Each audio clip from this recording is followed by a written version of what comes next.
We're live on YouTube.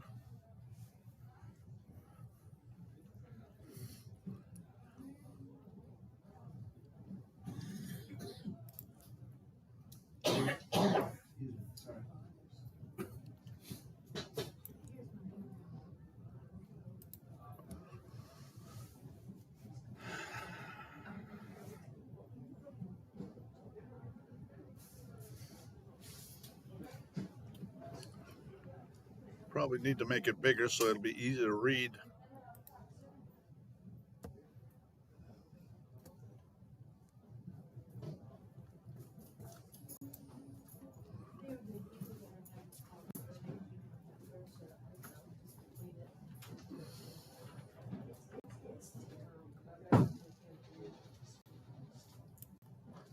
Anyways, I want to give credit to Bill here, Bill Ellis. He gave me the idea of that minor estate being unconstitutional. So Bill deserves the credit. It was a brilliant idea, Bill. Thank you very much.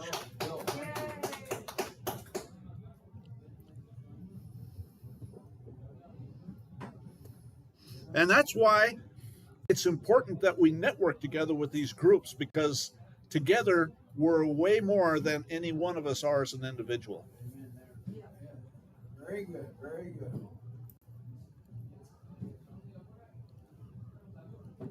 So this is a habeas corpus that I filed for Bonnie. I could pull up the file stamp one, but it doesn't matter.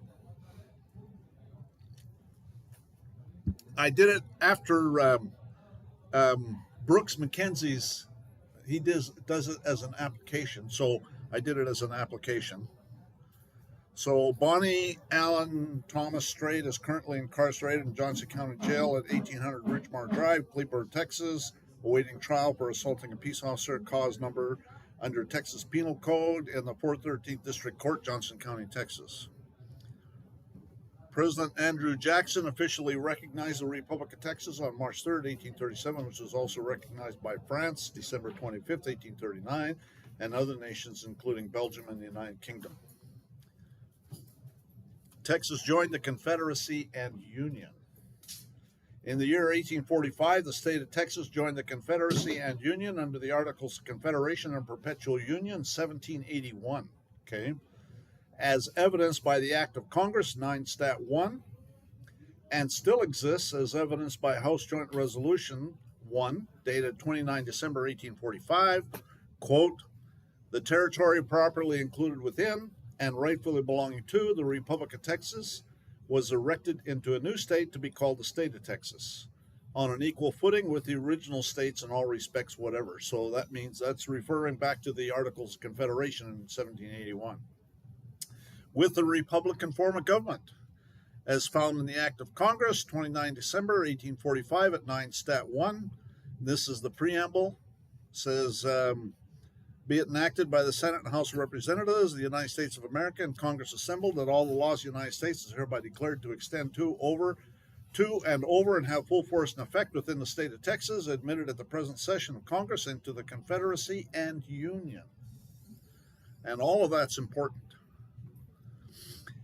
And in House Joint Resolution 1, dated 29 December 1845 at 9 Stat 108, whereas the Congress of the United States, by joint resolution approved March the 1st, 1845, did consent that the territory properly included within and rightfully belonging to the Republic of Texas might be erected into a new state to be called the State of Texas. So they didn't dissolve the Republic of Texas. I don't think they could have. And so the Republic of Texas still exists. And they just took the territory. And it says resolved at the bottom here by the Senate and House of Representatives of the United States of America and Congress assembled that the state of Texas shall be one and is hereby declared to be one of the United States of America and admitted into the Union on an equal footing with the original states in all respects whatever. So they're talking about the Articles of Confederation again. Normally, when one sovereign nation joins another sovereign nation, a treaty of annexation is approved and adopted. A proposed treaty of annexation was prepared by the Republic of Texas and sent to the U.S. Senate for approval and adoption, which was not approved or adopted, but was shelved. The state of Texas was created under the Articles of Confederation or Perpetual Union, 1781, under Article 9. And Article 9 says, Canada acceding to this confederation and joining in the measures of the United States shall be admitted into and entitled to all the advantages of this union, but no other colony shall be admitted into the same unless such admission be agreed to by 9 states. And so, which means a House Joint Resolution is all that is needed. That's where 9 states come in. See what I'm saying? Therefore, the state of Texas is a fictitious overlay over the Republic of Texas, the territory properly included within or rightfully belonging to the Republic of Texas, which means the Republic of Texas was not replaced by the state of Texas, and the Republic of Texas still existed in abeyance or dormancy. For the state of Texas to join the Confederacy under the Articles of Confederation and Perpetual Union with a House Joint Resolution is probably fine, but the preamble of the Act of Congress, December 9th, 1845, at 9 Stat 1, says Texas is admitted into the Confederacy and Union of the United States, which is also talking about the Union under the current Constitution, which was in place in 1845. And Article 4, Section 3, Clause 1 requires, but no new state shall be formed or erected within the jurisdiction of any other state, which is what was done. Quote, the territory properly included within and rightfully belonging to the Republic of Texas was erected into a new state to be called the state of Texas. They formed a state within the jurisdiction of another state. The state of Texas failed to replace the Republic of Texas. The Republic of Texas that was recognized by Andrew Jackson still exists, and the recognition is unconditional and irrevocable under Article 6 of the 1933 Montevideo Convention on the Rights and Duties of States that was acceded to by the U.S. Senate as a treaty and entered into force December 26, 1934 at 49 Stat 3097 as supreme law of the land under Article 6, Clause 2. This Constitution and the laws of the United States, which shall be made pursuant thereof, and all treaties made or which shall be made under authority of the United States shall be the supreme law of the land. For the state of Texas to join the Union is an unconstitutional violation of Article 4, Section 3, Clause 1, which requires, but no new state shall be formed or erected within the jurisdiction of any other state, which is what was done. The territory properly included within and rightfully belonging to the Republic of Texas was erected into a new state to be called the state of Texas. And the violation of the supreme law of the land under Article 6, Clause 2, and all judges in every state shall be bound thereby, anything in the constitutional laws of any state to the contrary notwithstanding. And that's underlining that. Article 6, Clause 2. War between the states. In the year 1861, the southern states walked out of Congress, and Congress ceased to have a quorum and could not conduct business. And on 15th of April, 1861, Lincoln used executive authority to order Congress to reconvene under Executive Order Number 1 on 12 Stat 1258. Notice the date, 15th of April. Isn't that the day you're supposed to file your taxes? 12 Stat 1258, and the U.S. Congress has been operating under executive authority ever since. Because the state of Texas, which was created by the U.S. Congress, participated in an insurrection by walking out of Congress in the year 1861, and Lincoln invoked the Insurrection Act. In the year 1863, Lincoln asked Francis Lieber, a Harvard law professor, to write the law of war for the U.S. Army, which was designated General Orders 100, also known as the Lieber Code. In the U.S. Army invaded Galveston, Texas in 1861, putting Texas under a military occupation under martial law, as evidenced by Article 1 of the General Orders 100, also known as the Lieber Code. Martial law is the immediate and direct effect and consequence of occupation or conquest. It's Article 1. General Orders 100, the Lieber Code, has never been repealed, is now part of the United States Law of War Manual, a book about 4 inches thick. Under Article 2 of General Orders 100, the Lieber Code, martial law and its military occupation continues to this day, because there was no treaty of peace, just an armistice, which is a ceasefire, and there have been no special proclamations by the Commander-in-Chief, which is the President of the United States. And this is Article 2. Martial law does not cease in a hostile occupation except by special proclamation ordered by the Commander-in-Chief or by special mention in a treaty of peace. The U.S. Army imposed martial law military occupation on the territory properly included within and rightfully belonging to the Republic of Texas, with their state of Texas military dictatorship as evidenced by Article 3 of General Orders 100, the Libre Code. Martial law in a hostile country consists in the suspension by the occupying military authority, the criminal and civil law, and the domestic administration and government of the occupied place or territory, and in the substitution of military rule and force for the same, as well as in the dictation of general laws. That's as in dictatorship, as far as military necessity requires the substitution, suspension, substitution, or dictation. The commander in the forces may proclaim that the administration of all civil and penal law shall continue either wholly or in part, as in times of peace, unless otherwise ordered by the military authority. But the bottom line is, everything is at the pleasure of a military authority. Martial law military occupation is illegal and unconstitutional under the 1933 Montevideo Convention and the Rights and Duties of States, which was ratified by it as a treaty. And this is Article 11. The territory of a state is inviolable and may not be the object of a military occupation, which requires nor any other measure of force imposed by another state directly or indirectly or for any motive whatever, even temporarily, which requires that the state of a territory is inviolable and may not be the object of a military occupation.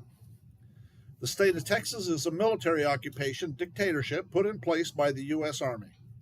It's impossible for a military dictatorship to be a Republican form of government. And this is Article 4, Section 4. The United States shall guarantee to every state of the Union a Republican form of government, as guaranteed by the supreme law of the land, and the judges in every state shall be bound thereby, anything in the Constitution or laws of any state to the contrary notwithstanding. Hello, my alarm. I got to do signal trading. Let me just pause here for a second.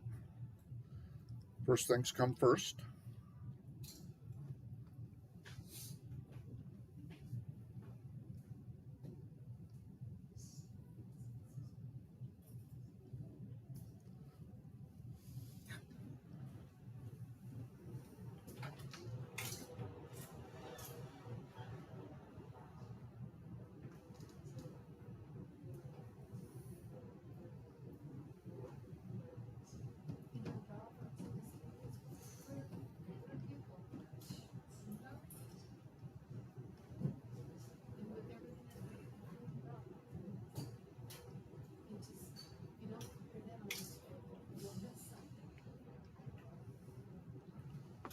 Okay, so as guaranteed by the supreme law of the land, and the judges in every state shall be bound thereby, anything in the constitutional laws of any state to the contrary notwithstanding. Article 6, Clause 2, this Constitution of the United States of America, and is also as required by House Joint Resolution 1, dated 29 December 1845 at 9 Stat 108. The fact that the Republic of Texas existed is beyond dispute. There is no definition of how many people are required to constitute a nation or state under Article 1 of the 1933 Montevideo Convention on the Rights and Duties of States that was acceded to by the U.S. Senate as a treaty and entered into force December 26, 1934 at 49 Stat 3097. As the supreme law of the land, Article 1 says the state is a person of international law, should possess the following qualifications: a permanent population, a defined territory, a government, and the capacity to enter into relations with other states. And all the inhabitants of the territory properly included within and rightfully belonging to the Republic of Texas are entitled to the same protection. And this is Article 9.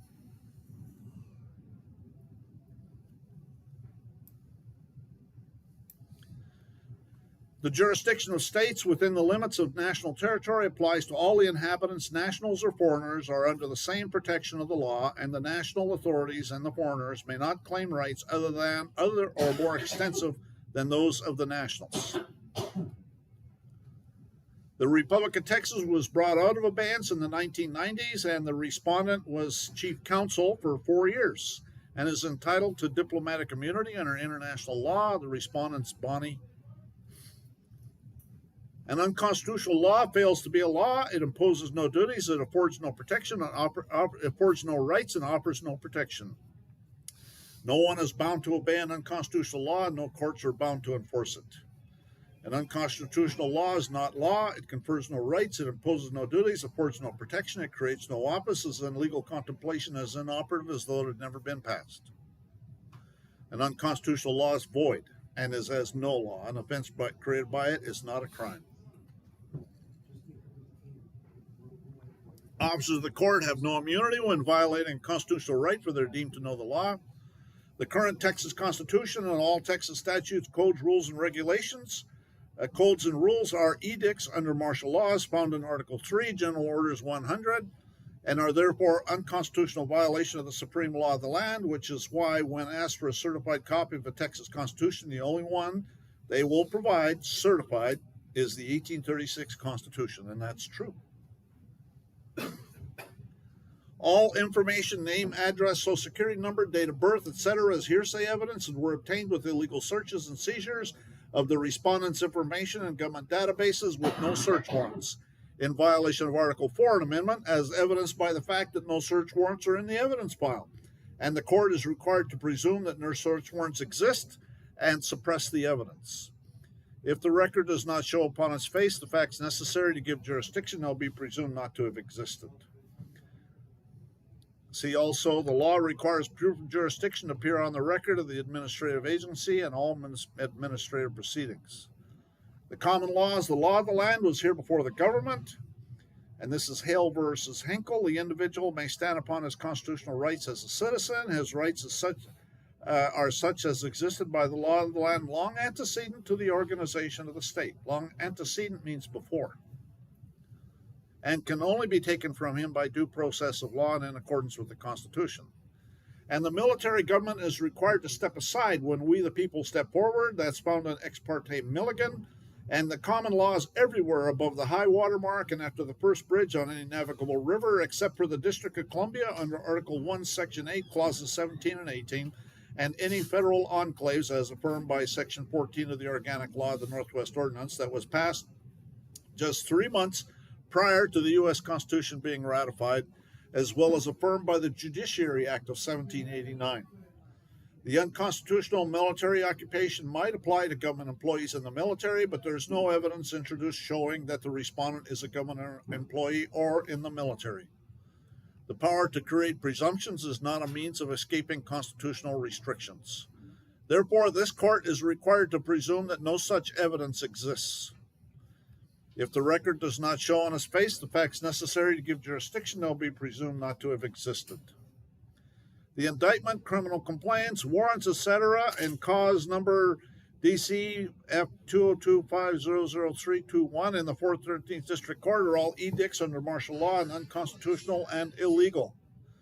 The only thing the plaintiff needs to do is allege a false arrest, is either that the defendant made the arrest or imprisonment, or that the defendant affirmatively encouraged, incited, or caused the arrest or imprisonment. And the court is required to presume it is unlawful. When the plaintiff shows he was arrested, imprisoned, or restrained of his liberty by the defendant, the law presumes it to be unlawful. The burden's on the defendant to show that the arrest was by authority of law. Any arrest made without a proper warrant signed by a judge, backed up by an affidavit from 2 persons that states, under penalty of perjury, you have broken a contract or hurt someone, if challenged by the defendant, is presumptively invalid. The burden's upon the state to justify it as authorized by statute, does not violate constitutional provisions or human rights. In the case of an illegal arrest, the officer must keep within the law at his peril. Pursuant to the 1933 Montevideo Convention on the Rights and Duties of States, Article 11, which is the supreme law of the land, the judges in every state shall be bound thereby, anything in the constitutional laws of any state to the contrary notwithstanding. If the military occupation is unconstitutional, it's a nullity, and everything reverts to common law, which is the law of the land and was here before the government. And the military charges have nothing to do with common law. Therefore, it all needs to be dismissed. For the foregoing reasons, the indictment, criminal complaints, all warrants and charges should be quashed. This case should be dismissed and the respondent released. Well done. That was good. Yeah, really. Heavy duty. Heavy duty. Well, we'll see what happens.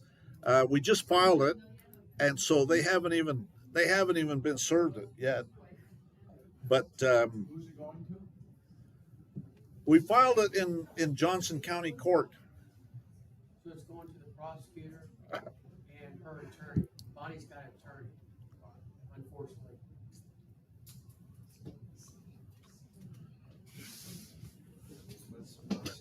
Well, she had an attorney, but so it's got to go to her attorney. But I'm filing it as an intervener.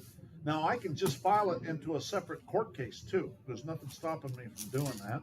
And usually that's how habeas corpuses are done. And so we'll see what happens. We'll give it a little bit of time, and then I'll file it into the Court of Appeals. Can you file a criminal complaint against people who are unlawfully keeping her? Not until they kick her out.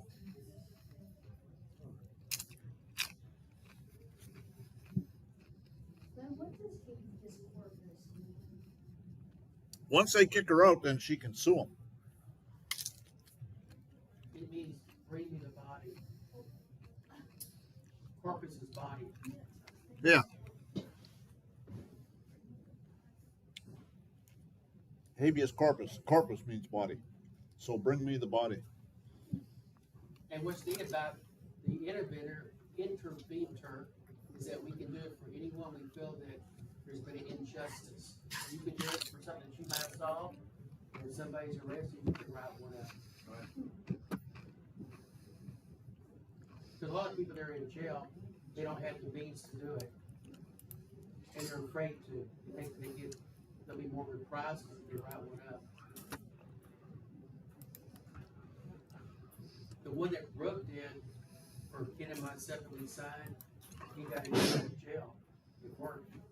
So we're kind of using the same format that he used. So this is Yeah.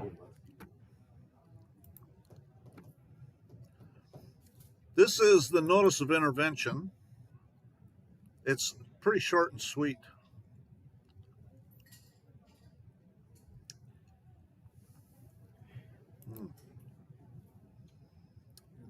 And I think the reason why Brooks has application is because you don't have to use their form. So they have a form they want you to fill out. Oh, is that right? Yeah, when you go up there and do it, you go online, and if you're in federal court, you need this one, and I never really like doing that. I like to do it my own, and I want to do it where it's my papers. Right. So I think that's why he did the application. So Right up himself. So this is the notice of intervention.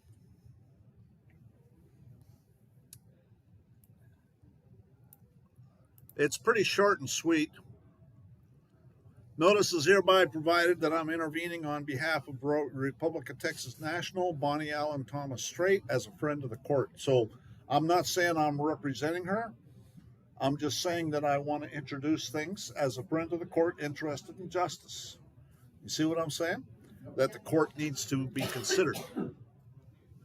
And that's it. That's real short and sweet. That's always the best. That's always the best.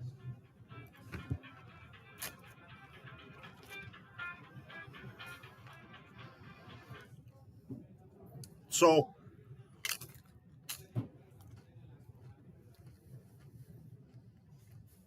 anybody can intervene.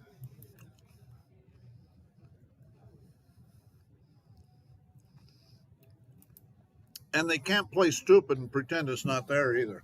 Matter of fact, I filed a notice of intervention in someone else's case, and they didn't like what I was filing.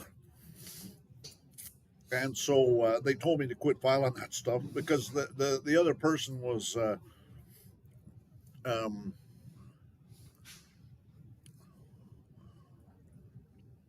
if you send me an email, somebody on YouTube,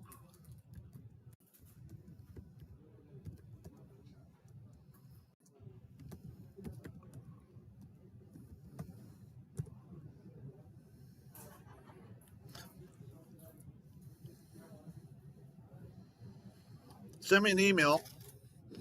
Now, if you're not in Texas, there would have to be some changes to it, but it would largely be the same.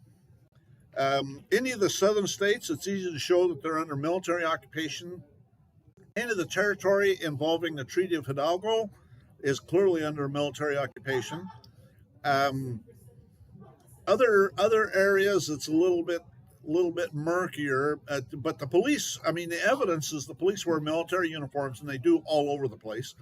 And so um, it's there. You just have to make the argument that it's there and make it a convincing argument. That's all. It's easy in Texas and any of the southern states are in the Treaty of Hidalgo, which means California, Arizona, New Mexico, Utah, and Nevada.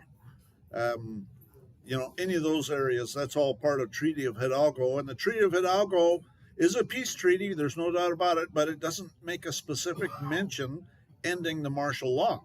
So that means the martial law still continues.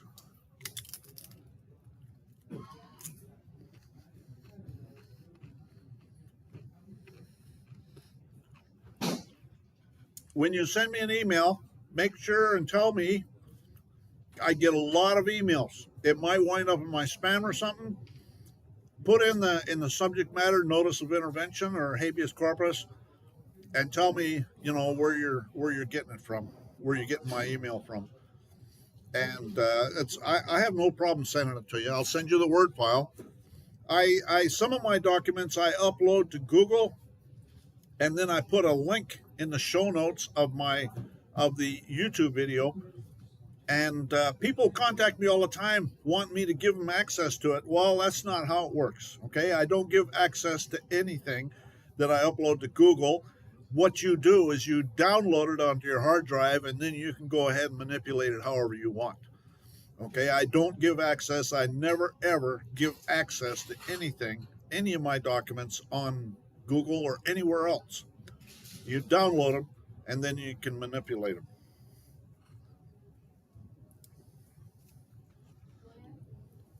I just read something. I just read something that just announced. Sorry, I can't hear you. Trump just announced that all Somalis have to deport the United States on March 17th. All right. Really? Good. Wow. March Stuff 17th. is, TPS. Wow. That's interesting. Yeah, it's called, let me read it to you. I mean, Glenn, if that's not gonna awaken all these silly, dangerous sleeper cells, I don't know what is. Well, that stuff's going to happen. You got to count on it. I think that he's going to have to call up the militia, and they'll have to give us back our arms so that we can be the militia. This is what he says. President Donald Trump and Secretary Nome, in a stunning statement, have officially terminated the temporary protected status for Somalis within the United States. Thousands of Somalis must leave the country by March 17th, or they will be forcibly deported. Wow. That's great. There'll be a lot of them leaving Minnesota. That's where most of them are. Yeah, how many Somalis do you think there I are? don't know. Boy, I don't know. Because wouldn't it be more than thousands? It's about You know- 800,000. Darren was across the street from us. There's a church, an old church that is now used by some group. I'm not sure what the group is. I'm not sure that they're Muslim, but there is a Muslim mosque down the street from our place on the corner of Cheeks Barger and Brown Trail. And I drove by there It's a last huge night. place too. I drove by there last night and there was lights on all over the place. The parking lot was packed. Something's going on there. Well, all of them are real busy right now. I think it's Ramadan. Maybe. My sister says get some pig blood, put some heparin in it so that it is dispersible. Put it on a drone and just spray it on their property. That's the fucking end of their bullshit. Yeah. But you know it's going to get crazy. They have to be out by March the 17th. It's going to get. Because if you say there's like 100,000, it's got to be at least 100,000. Probably more like a couple million. I know. That I have to would be want out. to be. See, that's going to start. There's going to be riots. Yeah. Because they're going to rebel against it. Okay. All right, so we're going to talk about how to defend ourselves? Yeah. Lena, you mentioned she wanted to talk about defend herself from being attacked. You know, you mentioned that you had a Yeah. program for that. Yep. Okay. You want to do that? Well, I'll get off YouTube to do that. Okay. If that's all we want to cover, my Supreme Court petition has been accepted by the Supreme Court. Let's go through. Yay! Let's go through my.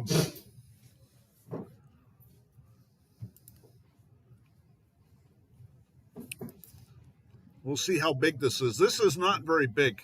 I might go through this, and then before we do something else. Hey Glenn, can you read the letter to them and tell them the 3 parts that how you're, Okay. how you did it very specifically, you said you're saying about the bar thing. Actually, it doesn't say anything in here about the issues. No, but I was saying that you said this is how you're gonna be arguing, you were very clear. Well, in my petition, right? I can read the questions that are before the Supreme Court. They've accepted it. I got this letter from the Supreme Court today. It says the petition for writ of certiorari in the above entitled case was filed on November 17, 2025, and placed on the docket February 23rd, 2026, as 25-6877. A form is enclosed for notifying opposing counsel that the case was docketed. And that's it.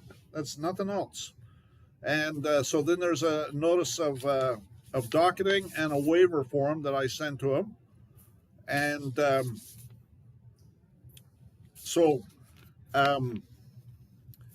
what I'll do, let me see.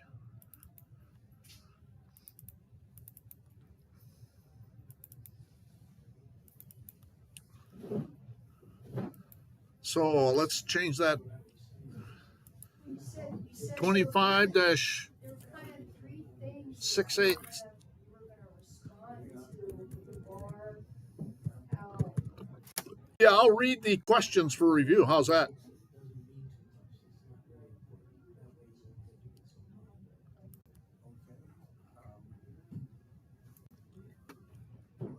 I'll read the questions for review.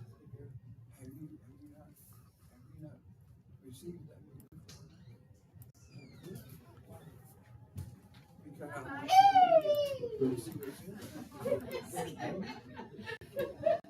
She's excited. I'm excited to see everybody. This is me. I'm just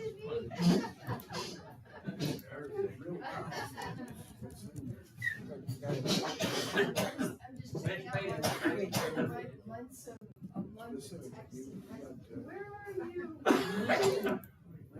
You got to understand all the thoughts that are in these words. I can show you something like that.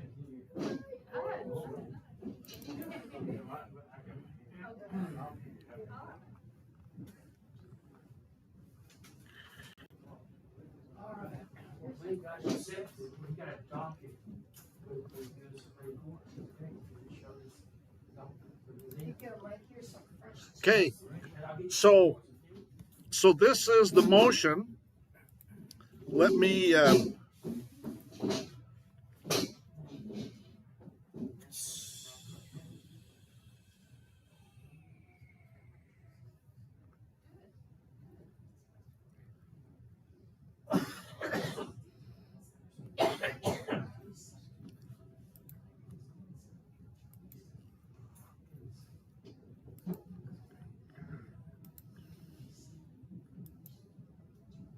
There we go.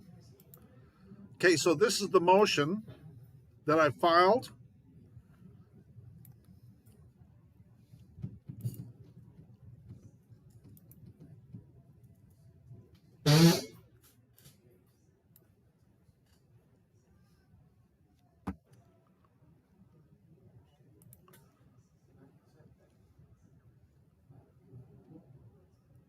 Okay, I just want to make sure it's going through on YouTube.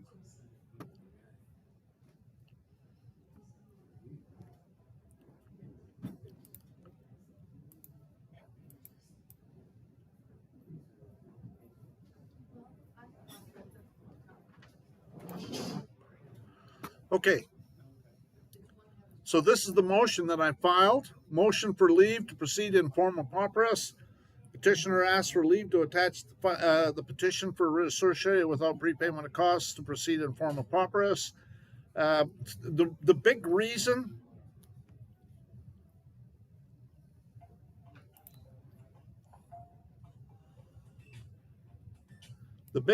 I do that is because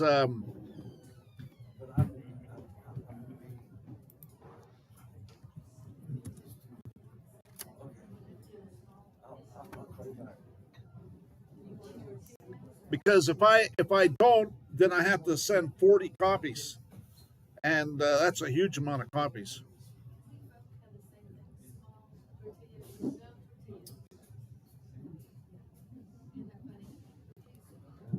So, anyways, petitioner has previously been granted to, in the following courts, and the petitioner's affidavit or declaration in support of this motion is attached.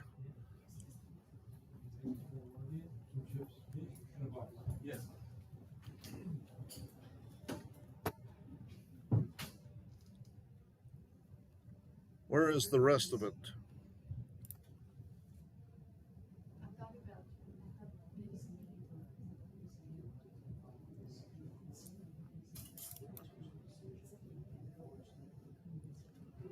Nope, that ain't it.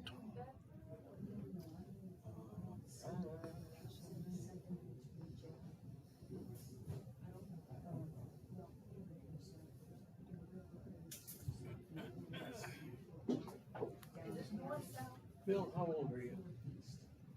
I'm in my at the end of this month, I'll be in my 81st.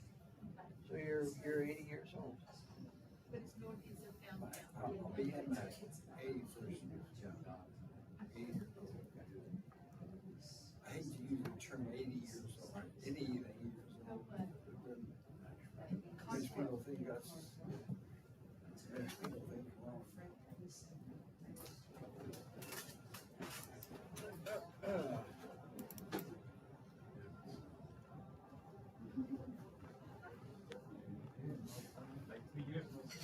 Okay, this is it. This is the one I actually filed. Yeah. Just let me look here through. Yeah. This is it. Okay. So let me, I just want to make sure they're looking at it on YouTube.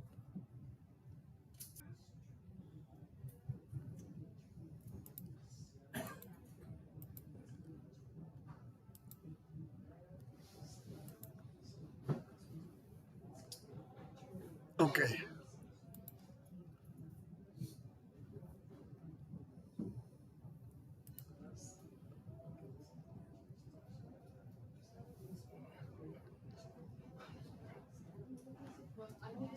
Why is this not showing?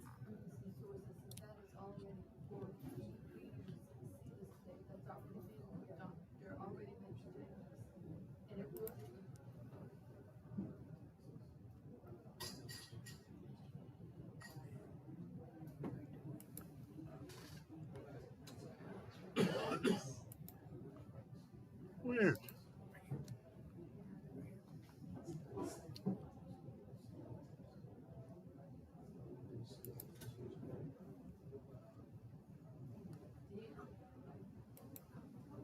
You haven't got it? I'm impressed.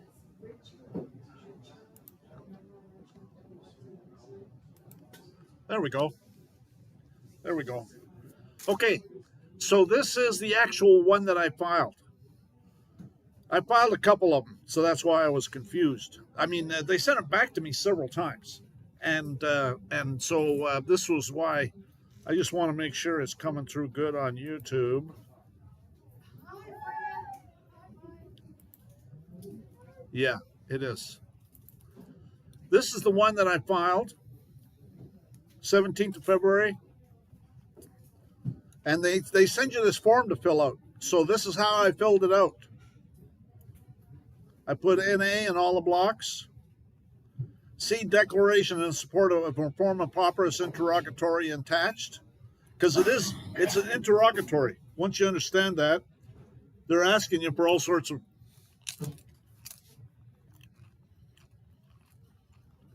Yeah, that information is for a corporation, not for you. What I'll show you, I go through that. See declaration of informal papyrus interrogatory attached, all of which is incorporated here by reference in its entirety.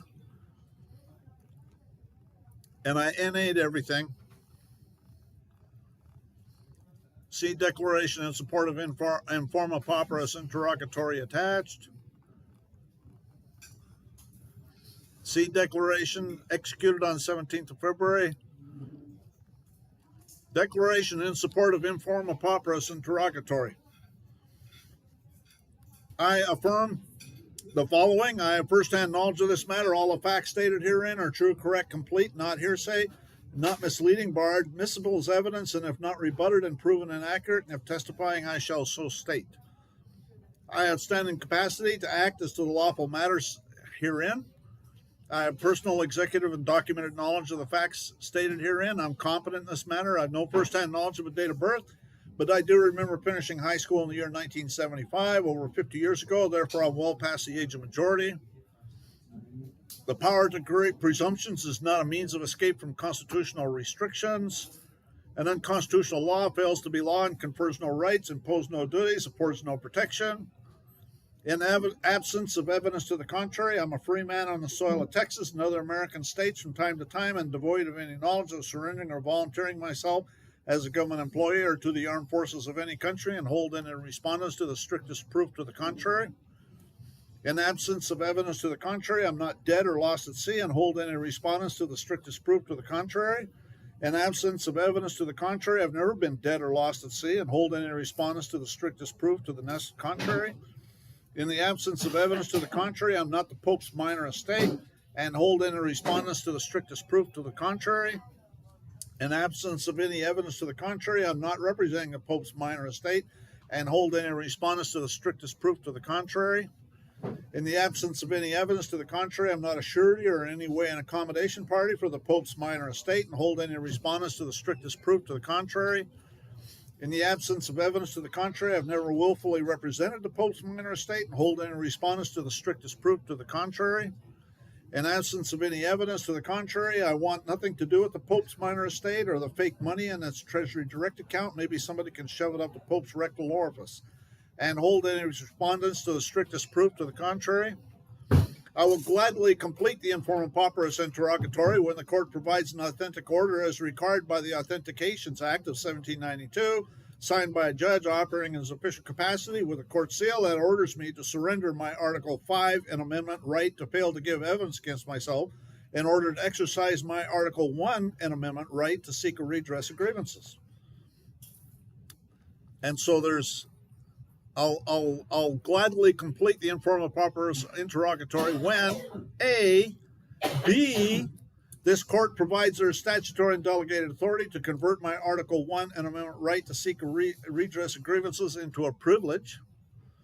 This court provides an authentic order as required by the Authentications Act of 1792, 1 Stat 22, signed by a judge acting in his official capacity with a court seal on it, ordering me to agree to work for the Pope's unconstitutional 1871 Ecclesiastical Roman Canon Law Municipal Corporation, 1619, as an employee, get 2 forms of government identification, agree to be subject to the Pope's Roman Canon Law by applying for and getting a Social Security number, agree to be subject to the Pope's Roman Canon Law by of negotiable instruments by getting a bank account, And this is the Gold Reserve Act of 1934, which is codified at 12 U.S.C. 411.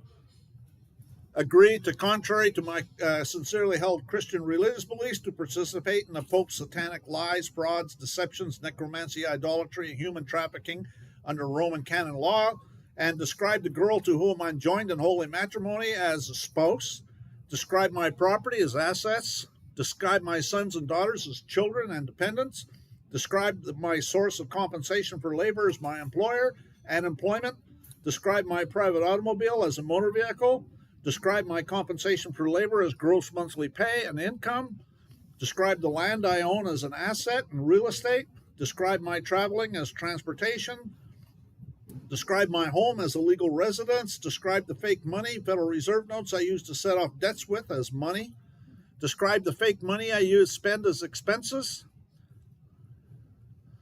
describe the hearsay evidence of a birth date as a date of birth, disclose retirement income, disclose other income, disclose my age, disclose employment history, disclose spouse employment history, disclose employer address, disclose